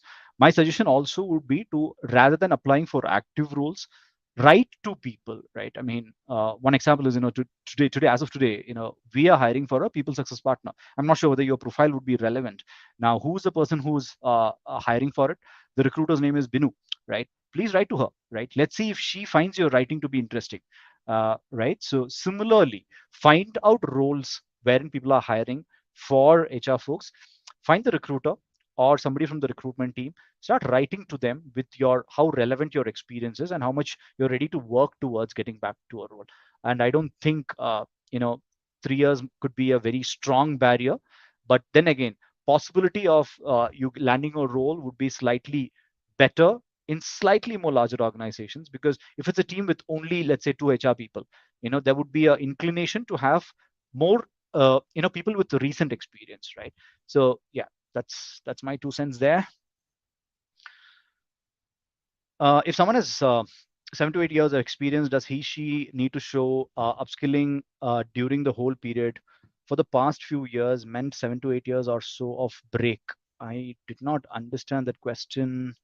Okay, somebody who has got 7 to 8 years of career break, do you need to show upskilling during the whole period of the break? No, not necessarily, right? I mean, let's say after a 7 year period, you probably would have decided to come back to a break. I think this is probably more relevant to Nick, because this is how the resume construct is. So probably you can mention about your break and then speak about the period wherein you upskilled yourself, because your program is going to be 6 months or 1 year, right? Longer the program, the better it is. Trust me, you get more hands on, right? Doing what you're supposed to. So mention that period as a period wherein you got experience in this particular skill, and elaborate on the project. Like I said, the Coursera project on data science ends with a capstone project. That is a hands-on project that they do with actual mentors from the industry. Elaborate on that and mention the course period as a period of what you're upskilling. That should be good enough. Yeah. But then again, you took a 7 years break. I don't know what that is for. If you had certain things for which you did to take that break, if you can actually position that differently, chief travel officer, chief I don't know, homemaker also. That's like one of the most complex jobs out there, right? See, uh, uh, a whole lot, I mean, extremely long life, and I have not seen anybody more talented than my mom, because she manages the house. So I mean, jot down the skills that you've gained through that, show that as a period of time. After that, show the upskilling. Your resume becomes reasonably relevant for at least somebody to take a peek, provided your application or the covering letter or how you write to a person is very exciting. Guys, understand that it's all about your pitch, right? You need to stand out from the crowd. Do understand that recruiters do not necessarily not reply to you because they are ignoring you. For every job there are 1,000 applications. How do you reply to each, right? I mean, you as a person in your groups, in any of your school groups, college groups, when you get 1,000 messages, do you reply to that? You can't, right? That is exactly what is happening with every recruiter. So be the person who stands out, right? Great subject line, great write up, great resume. Yeah, that's going to make you stand out, right? As I have about 14 years experience, will that be a challenge to apply for a starting position as a data analyst?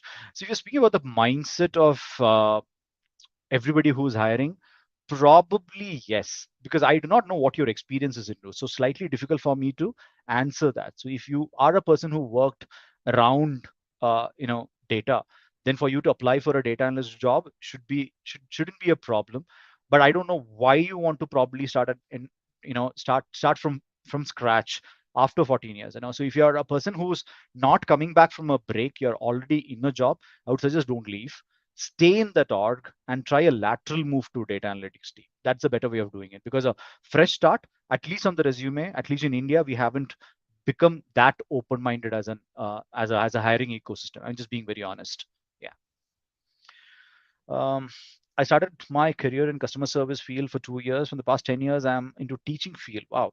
If now I want to switch to customer service field, will I be considered as a fresher, or will my 2 years of experience be counted? Slightly tricky question again. I think you guys are becoming very smart with your questions. I would suggest that you bundle it really well, right? I mean, and the person who is going to consider you will not consider you as a fresher. You had some experience. The point also remains that is that experience still fresh in your mind? Because in any interview process, in a customer service job, we're going to look at your customer service aptitude. How good are you in addressing concerns? How good is your empathy? How good is your communication? How good is your problem solving skills? Because you have to actually handle irritated customers at times and all of that, right? So even though a decade back you have worked, if that experience is still fresh in you and you're able to take up relevant questions in an interview process, I think that will still be considered. At least again in organizations that are inclined towards picking up people who are coming back from certain other jobs, etc. But that being said, there's a particular person, I think, Sushma, I think you've mentioned teaching. To be very honest, a lot of people look forward to teachers these days because they come with a lot of talent, right? So I think in an interview that becomes a plus. I think you should capitalize on that. What did you add? What value got added through your teaching career to your resume? uh, Put that in a great construct, right? Don't just showcase your profile as a teacher. Show what all you did for the last 8 9 years in your college. It cannot be just teaching, right? You would have done a lot of things, right? So position that differently and the role becomes easy. Yeah. All right. I'm working as a QA tester. Recently left my job due to some personal reasons, but now I'm not getting a call from companies. What should I do? I mean, I'm not sure. I mean, companies are not going to call you because they don't have your number. You'll have to start reaching out. I think, yeah, it's as simple as that. So you're a QA person. Go look out for every QA job out there. It could be manual. It could be automation. I'm assuming it's a tester. Yeah. So it could be a manual. Uh, or a automation job. Look for every organization that is hiring for testers. Then do two things, right? Reach out to the recruiter, reach out to the QA lead. Be very persistent. Trust me, at times, I have missed 10 messages from a person, and the 11th one, and I think that, man, I should somehow reply to this person because he's being very persistent. So if you're not getting a call back, in the nice way possible, don't irate the recruiter also, right? I mean, humans, I mean, they get a lot of messages. uh, Gentle reminders, mention that the role is important for you. You think you're a good fit and why you're a good fit. Make the writing very relevant to them, right? So two people, I mean, one, find the companies, find the recruiters, write to the QA lead as well. Many a times, if the QA lead finds your resume relevant, right, or your LinkedIn profile relevant, one tip to a lot of guys, I see a lot of people have joined through LinkedIn, right? Today, if I were to go back and rate your LinkedIn profiles, I can probably vouch for the fact that, I probably wouldn't rate most of your LinkedIn profiles more than a 5 or a 6, right? um, I don't blame you for that. But one thing that has changed over the last 2 3 years is the world has moved to uh, platforms like LinkedIn for hiring, right? That means, your profile on LinkedIn is extremely important, right? Like you being a QA tester, you're putting that one line is no indication of how good you are. Elaborate your role, mention what you've achieved, speak about how good you were in your previous role, right? Put a summary out there, list your achievements out there, make your profile a little engaging. If you're a smart person, make sure that you write a blog about what you have done, you do some posts, a combination of things. Make yourself an active profile, right? Because one thing that we are doing, especially in our organization, what we're doing is we look like people who are more social, right? Who speak about the stuff that they do, because that means, it goes without saying that the person is probably thorough, right? I want to speak to that person. So more than the resume, make sure that your LinkedIn profile is also updated and worth looking at, right? Because many of the recruiters who are today looking at candidates first look at the LinkedIn profile. When that is seen as relevant, then move to the next one. Yeah. um Can we add reasons due to family concerns? Would it be kind of demotivating our spirit and determination when we mention those in the CV? You don't have to necessarily mention the family situation in the CV, right? You can mention about a personal break, all right? Bundle with everything else, right? And after the break, what you did has to be there, like I always said, right? But your break can be personal. But what happened during that period, be very honest and mention it during your interview process. And trust me, guys, if it's a company that is not ready to understand why you took a break and is going to judge you on that, then that's not the place that you want to work with. Yeah, as simple as that. All right. 6 to 7 years experience in media and sales, but I took a break due to my pregnancy. Now I'm 3 months. Now from 3 months, I'm trying to give interview, but maybe I feel nervous. Virtually having good communicator and communication and confidence. What can I do? Sometime I get rejection. See, few things, right? I mean, I'm not sure how thorough you were in your interviews, right? So many times what happens after a break, after a period of time, is you think that you're not good enough. See, understand that the world doesn't move too much in a 2 year or a 3 year period, or a year. I don't know what your break period is, right? It may not necessarily move that much in a 2 year period. So you are not necessarily a dinosaur, right? I mean, a few things to do: speak to your colleagues, see if there is anything that has changed a lot over the last year or 2 years that you were away from work, right? If so, get yourself updated with that. Extremely important these days is, whichever job you go for, you need to learn how to articulate your success in the past tense, right? Because many times that's where people falter. You might have done three extremely good things in your past stint, but you may not necessarily be able to convey that in the interview process. Now, this you as a person, you mentioned that media and sales. I don't know whether it's media sales. If it's a media sales, all the more interesting, because in that case, you're either selling time or you're selling space, right? either of it can be quantified and explained to an interviewer as to what you've done in the past. So your articulation is very, very important. So I think prepare more. I mean, your mirror is your best friend before you go for an interview. And honestly, with regards to interview prep for such kind of jobs, honestly, I haven't come across any, so very difficult for me to comment on that. But places wherein you don't have an option to take up a mock interview by joining programs, trust me, guys, I have landed jobs only because of my mirror, because I speak to that and practice. So try that out. It really helps. Yeah. Okay. Yeah, Neetu, you've mentioned 2 years break. Yeah, I think I also mentioned 1 or 2 years break, and yeah, so I would strongly suggest that whatever experience you have gained, articulate in the best manner possible, because many a times, many a rejection that happens, like for example, there are rejection cases that go in from IK, or previously when I was at an academy, we write to people, they come back and our reasons for rejection are XYZ. When the person comes back and writes saying that I have done this, then we get surprised, man. When we interviewed, this person did not display all of it. Many a times what's happening is lack of preparedness, leads to the person not conveying enough in an interview process. So the best thing to do is, if there are 20 things that you did in a span of 2 years in an organization, practice that 200 times before you go for an interview process. Because these days, interviewers have got a very casual approach for going through an interview process, trying to understand what your routine was, and eventually grasp every piece of information and come out and then say that either a candidate is good or a bad. It's not a typical interview scenario wherein you say that, tell me about yourself, where do you see yourself after 5 years? That day and age is gone. So be prepared for the interviewer to come and double click on your experience, right? So every part of it, how was your daily routine like? What was your week like? What was your monthly achievement like? Right? What part of your career did you like the most? What were you appreciated for? Your manager, if in a team of 10 people, where does your manager rank you, right? All of it, be prepared with answers. Like, there are like 100 different variations with which that can come to you, right? At times, we are denied applying for a job due to many years of experience in different domains. In such cases, can we show only relevant years of experience and not the total years of experience? Sushma, slightly difficult one for me to answer. Yes and no, right?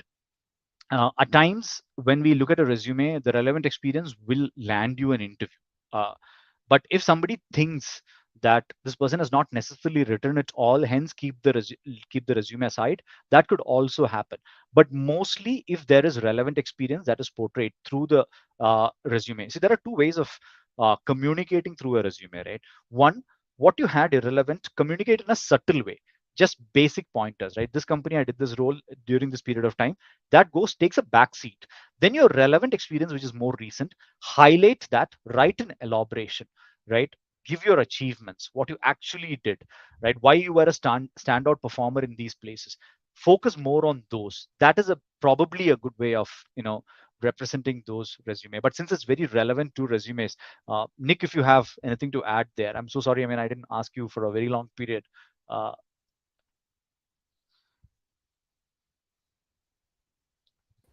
Sorry about that. I was on the backstage.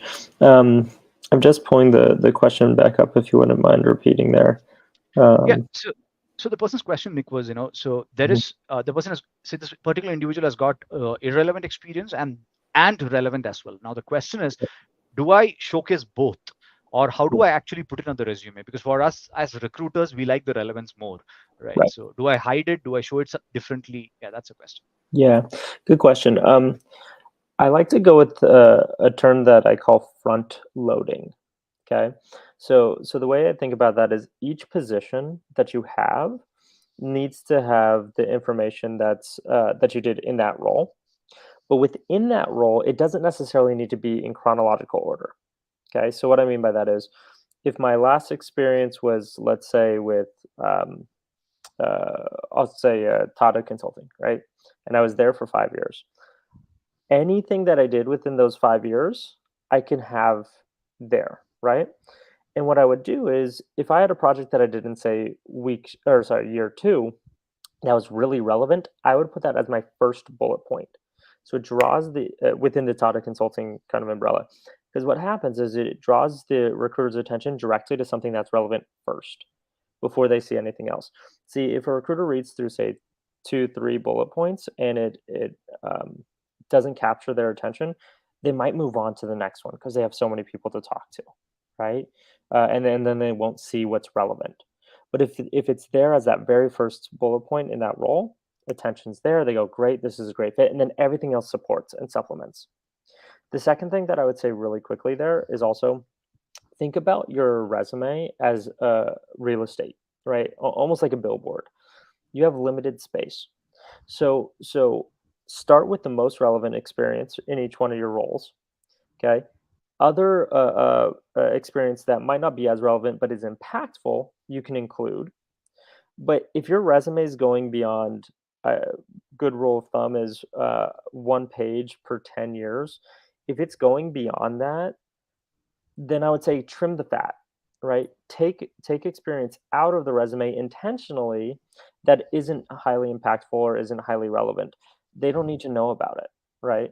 As long as what they see is relevant to them and exciting to them, they're going to be happy. Everything else, it's not really needed. It's just distracting. Make sense? Thank you so much, Nick. I think there's a follow-up question from Sushma, same person. Sushma, yes, I mean, she says that the software rejects the application if the number of years is more. True that. I think a lot of softwares does that because there's a checkpoint for these profiles, Sushma. But I think the best way to do this is if you think that your overall years is way too many that a software is going to reject, in the application form, put in your relevant years. That's okay, right? Your application goes through, but in your resume, make sure that everything is there so that you don't come across as a person who's misrepresenting data. So let the resume cover everything, and like Nick mentioned, front load information or highlight what is relevant, and the remaining ones do mention, but probably towards the end of it in a very concise manner. But when you're applying for applications, you would have seen a lot of organizations, you have a 2-pager application to fill, and this is mostly in larger organizations, but in experience, fill the relevant one so that you at least reach a stage of speaking to a recruiter. Yeah, so that's what I would say. One more question that has come in. Shivani, 16 years of successful career as an HR, was a head of HR previously, and then had a 8 years gap. Now trying to get back, and of course, at an application stage, you're getting rejected. Shivani, one suggestion there is, right. I mean, see, what I always believe is, if you have the right background, right, and somebody is not accepting you, take up a role, any role relevant to that's coming your way. I mean, I can give you an example for what happened with me in interview kickstart, right? I mean, when I started the discussions, to be very honest, and I was not sure why I'm interviewing, because I was actually with an organization that is much larger. So in my head, I'm this huge guy who probably should take up a leap to a much larger organization. Then I started this very interesting conversation with interview kickstart, and I fell in love with the founders, right? The way they spoke, how they're speaking about the culture. Then I started meeting a few leadership team members, and everything about it was awesome. Then I started discussing role, and I was a little, put off by what I heard, because what I'd done previously versus what I was getting in interview was probably like a small, probably a little restrictive, right? I mean, to what I've done previously, because I was getting 1/3 of what I've done previously. But what I was thinking is, my experience is going to come handy here as well at some point or the other. It is very important that I pick the right company, right? And I was dying to find an organization with a set of founders like this, with a set of leadership team members like this. Jumped right in. I took up a recruitment role, right? And exactly in a 7-8 month period, an opportunity opened up, because there was actually Rinku was actually leading our HR, got a co-founding opportunity, a great one, which nobody would leave. She took up that, and this opened up for me, right? And they were very keen on considering me, and I was also very keen, because considering this is an organization I want to continue for a long period of time. I was waiting to hear something like this, and then when the opportunity came in, I jumped right in. Till the time, I was actually focused only on recruitments, and then a broader role came in, right? And this, to be very honest, has happened with me at least in multiple places, right? Because I know what I've done in the past. I know that is hidden there, right? And gradually, when I start interacting with folks in the new organization, new opportunities will open up in that. So, Shivani, I think the gap is too long. I understand. Two places, right? One, there are very early stage organizations, right? Just doing the 0 to 1, wherein they probably may not even be ready to pay you anything. They just want somebody to come and set up their basic policies, do some first 10 hires and all of that. There is nobody other than two founders out there, who just have an idea and a prototype in hand, would have raised a seed funding.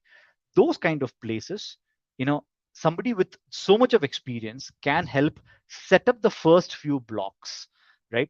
After that, two things could happen, right? One, such an early stage organization could go completely southwards. But in the meanwhile, what you get is 6 months of recent relevant experience on your resume. Your resume is no longer obsolete. But if that organization takes on the right trajectory, you're back on your career, right? So that is a bet I would place. In fact, yeah, I mean, just my 2 cents out there. I know there could be other ways, Shivani. I mean, there could be organizations that are extremely inclined towards, any sort of gap, right? I mean, see, one thing that I've seen is, see, even here, Ryan and Somu, the founders, they don't necessarily look at gaps. They rather look at the people and select, right? I mean, is this person going to add value to the role that he or she is going to come into, right? So that there would be a few organizations slightly in a later stage also who would be more, receptive of profiles with a much longer gap, right? But at that point of time, Shivani, again, my suggestion would be forget about compensation. You're not gonna start with something that is your market value, right? That one role which is gonna get you back into your career trajectory is gonna just give you a reboot. Thereafter, course correcting with the right compensation, right role, it'll happen over a period of time. So course correction is a process. At times it takes 6 months, at times it takes a year, right? So that's my 2 cents. All right. Nakita, we've spoken a lot. Yeah, I think no, I think we can't hear you. I'll put you on the screen. There I'm you saying, go. should we wrap? I don't think we have any more questions in chat. Yeah, mostly we've covered all.